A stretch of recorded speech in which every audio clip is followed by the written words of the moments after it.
गुरुदेव, संसार के सभी लोग सुख की दौड़ में इधर-उधर जाते हैं, मतलब उसकी छानबीन में लगे रहते हैं।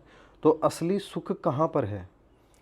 तो देखिए, सुख की चाह सबकी है, सब प्रयत्न करते हैं, दुख हटाना चाहते हैं और उसके लिए आपने कहा सांसारिक लोग संसार में जाते हैं तो वहाँ सुख मिलता है, तो लेकिन वहाँ पूरा सुख नहीं मिल पाता। पूरे का अभिप्राय है जहाँ हमें पूर्ण तृप्ति हो सके वो नहीं होता है। हमें फिर और इच्छा होती है, और इच्छा होती है, और बड़े सुख की इच्छा होती है और हम संतुष्ट नहीं होते हैं और फिर सुख को भोगते भोगते उसमें दुख आ जाते हैं, बड़े बड़े दुख आ जाते हैं। तो वो सुख भी दुख का कारण बन जाता है। तो लगता है कि भाई ये तो असली सुख नहीं है।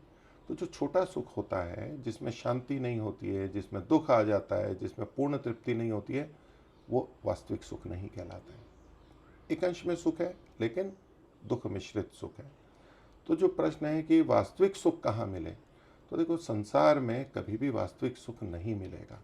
संसार मतलब सांसारिक पदार्थों में, जड़ पदार्थों में, इंद्रियों से, शरीर से हम बाहर से जो सुख लेते हैं वो कभी भी वास्तविक नहीं होता है, क्योंकि वो पूर्णता और तृप्ति को नहीं देता है। बाह्य सुख की अपेक्षा अंदर का सुख बड़ा होता है, आंतरिक सुख बड़ा होता है। वो अधिक मात्रा में, अधिक शांत, बहुत गहरा होता है, उसमें चंचलता नहीं होती है। तो अंदर का सुख लिया जाता है, संतोष का सुख होता है। और उससे भी बड़ा सुख होता है परमात्मा का, परम पिता परमात्मा का सुख होता है। उसको आनंद के नाम से भी बोलते हैं। उसका आनंद प्राप्त करना है, वो ही वास्तविक सुख है, क्योंकि उससे बढ़कर के कोई सुख नहीं है। संसार के सब सुख उसके सामने बौने हैं, नगण्य हैं। ये परमात्मा का आनंद सुख दुख से रहित है और उससे हमें कोई रोग नहीं होता है, कोई परेशानी नहीं होती है और बहुत आनंद की स्थिति होती है। तो हमारे शास्त्रों में, वेद में, ऋषियों ने यही कहा।